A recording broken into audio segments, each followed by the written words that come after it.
Well, people, because the sequel is just about to drop, we decided to re-look at A Simple Favor.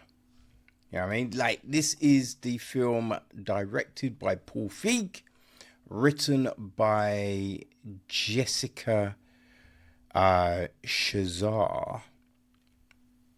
Yes, that is, I believe that's correct. Right, it is produced by Paul Feig, Jesse Henderson. It is executive produced by Paris Cassicatus Latisis, Mike Drake, and Jason Clough. Theodore Shapiro took care of the music. John Schwartzman is on cinematography. It's all edited by Brent White. Ben Harris and Alison Jones took care of casting. Production design is Jefferson Sage. Art direction is Brant Gordon. Patricia Larman is set decoration. Costume design is Renee Elrich Kalfus. We have Margarita Allen, Vivian Baker, Scotia Boyd, James D. Brown, Daisy Corbin, Eldo Ray Ettis, Silona Fury, Inej Cloudy, Dawn E. Rivard, Jacqueline Robertson Cole, Gwilla Rosie, Cheryl Ross, Sean Sampson, Leslie Ann Serbert, and Mayuki Mori on hair, makeup, all of that jazz. And our cast.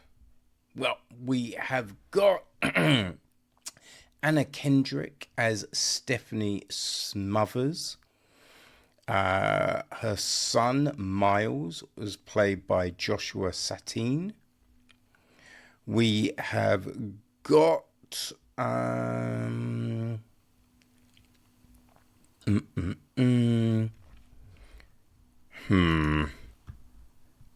There's a better listing, actually.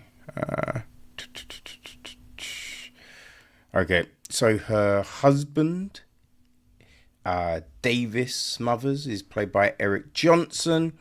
Her step-brother, Chris, is played by Dustin Milgan. Then there is Emily Nelson, played by Blake Lively. She's married to Sean Townsend, played by Henry Golding. They have got a son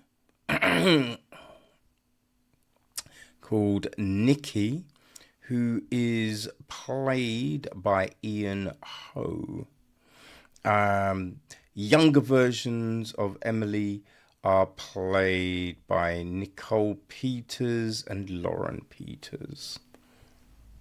And so the other mothers, right, and parents are played by... we have Kelly McCormack as Stacy. Sona is played by Aparna Naturella. Darren is played by Andrew Reynolds. There is Emily's mother, played by Jean Smart. There's her boss, Dennis Nylon, played by Rupert Friend.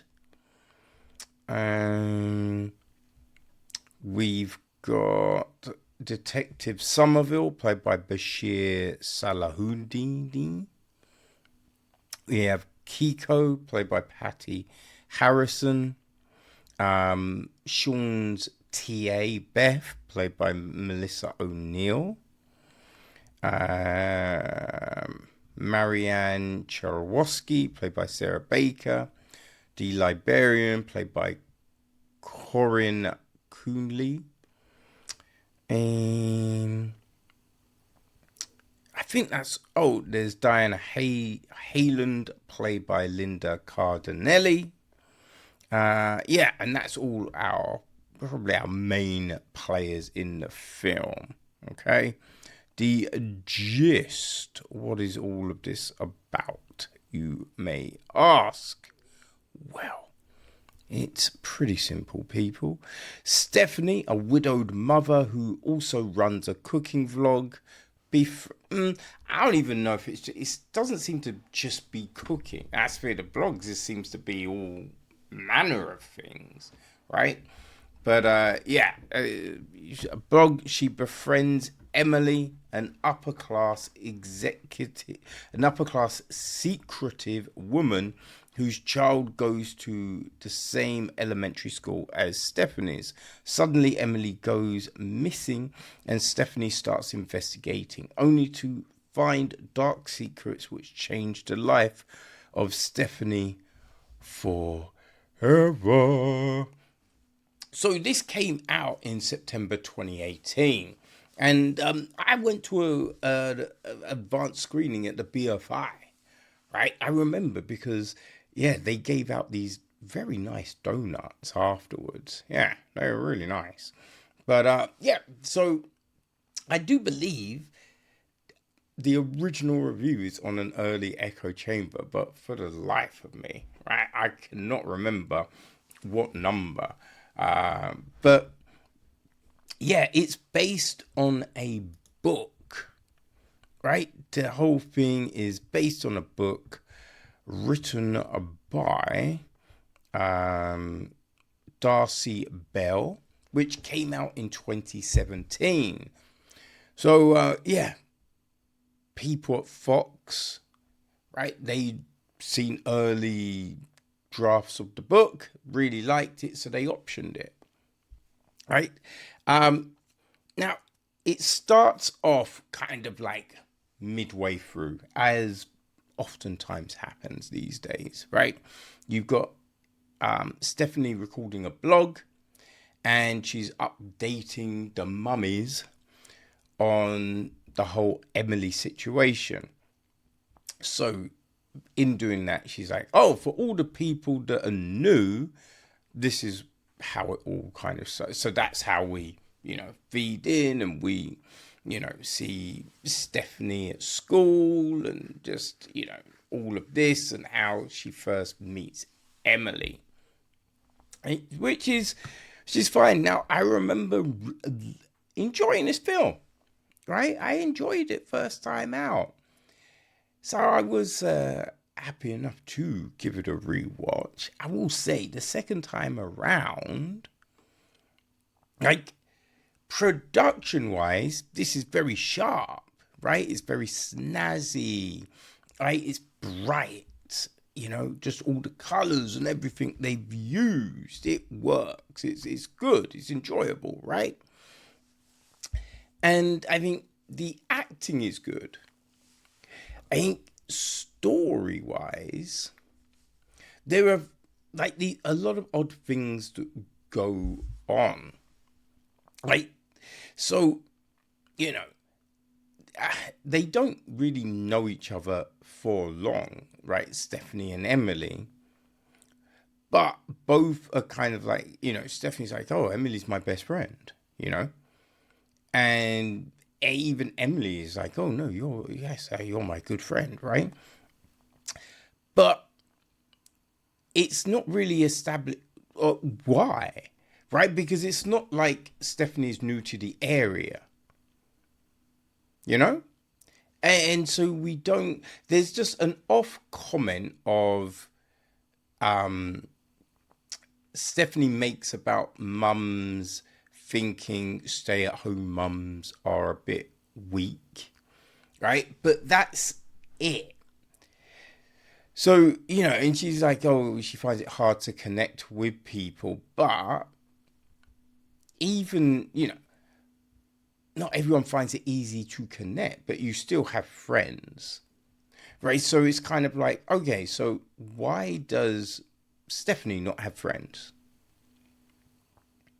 You know what I mean? Like, what's the deal? Like, we don't really establish that, because I think that really does it would feed into why she would gravitate to Emily.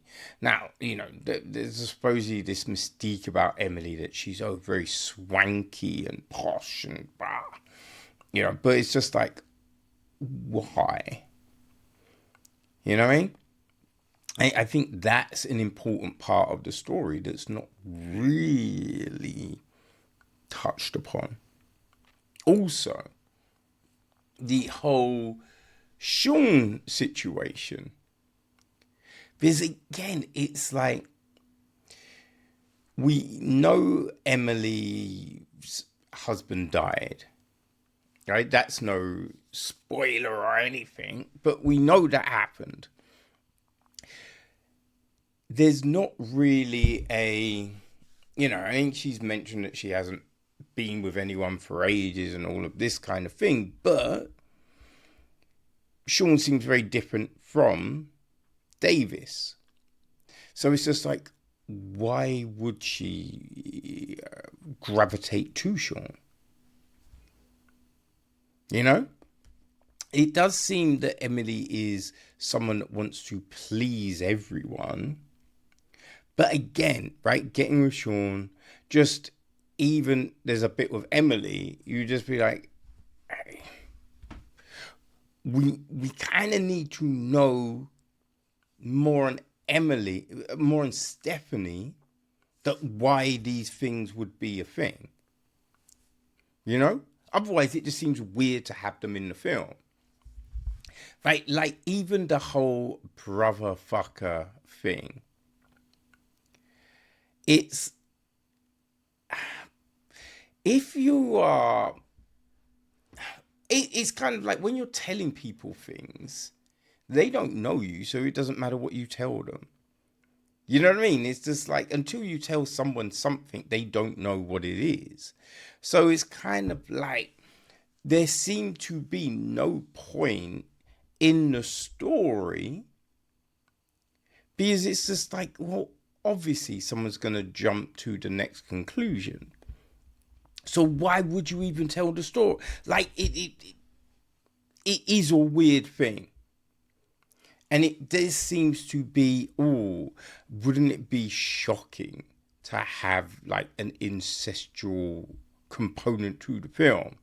I mean, they're not blood, but, still, it just seems to be a shock value thing.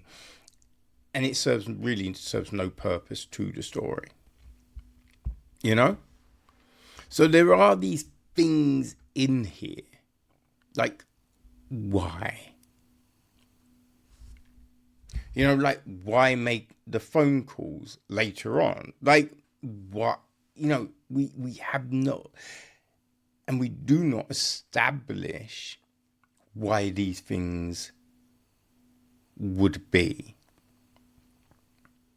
And I think that does play into this. It is part of that, glue that holds it all together. Otherwise, you have this film that kind of feels like it's just wanting to be a little bit spicy in places. You know what I mean? So it's just like, because you pull that thread and a lot of it just falls down.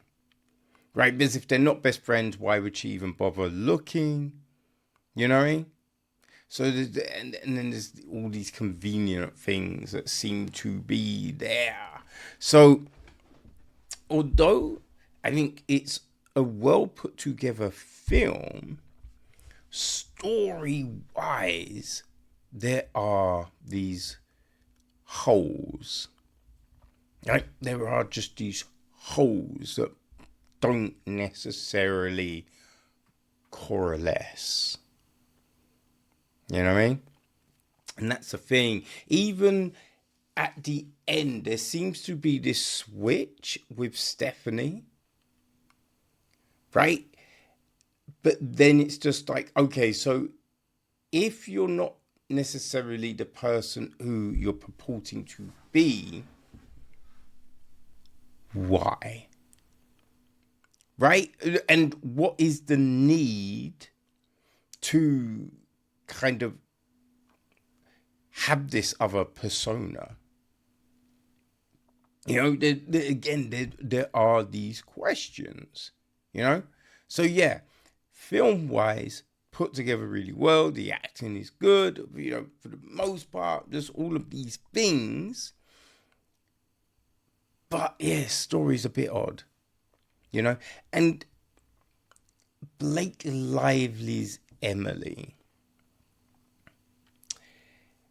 it's like, you know, talking softly is the persona, right? We don't really get a whole lot else imbued into this character, right? She's meant to be this manipulative person and just, you know what I mean? But like,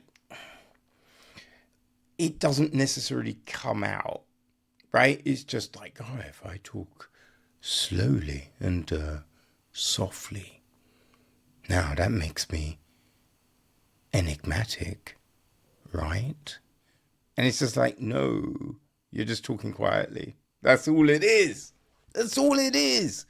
So yeah, doesn't hit as well the second time around, but right, I can see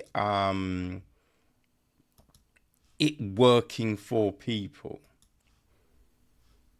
You know what I mean? You can see the attraction in it, right? I would say if you know, like stuff like One Day, yeah, I think that's a good, very good comparison, right? Maybe I Do. A lot of these kind of new rom-commy type films, if they're your type of thing, then yeah, I think it could work. Like Saltburn. I think if you enjoyed Saltburn, I think this would work for you. So yeah, there is an audience for this. It just doesn't seem, I mean, it ends with us kind of, it's that type of, I think if you enjoyed that, you'll enjoy A Simple Favor. It, you know, there are things that are sharper and just play more. Like if you, I mean, and I love this film so much, like Punch Drunk Love, right? That for me is a sharper film. You know what I mean?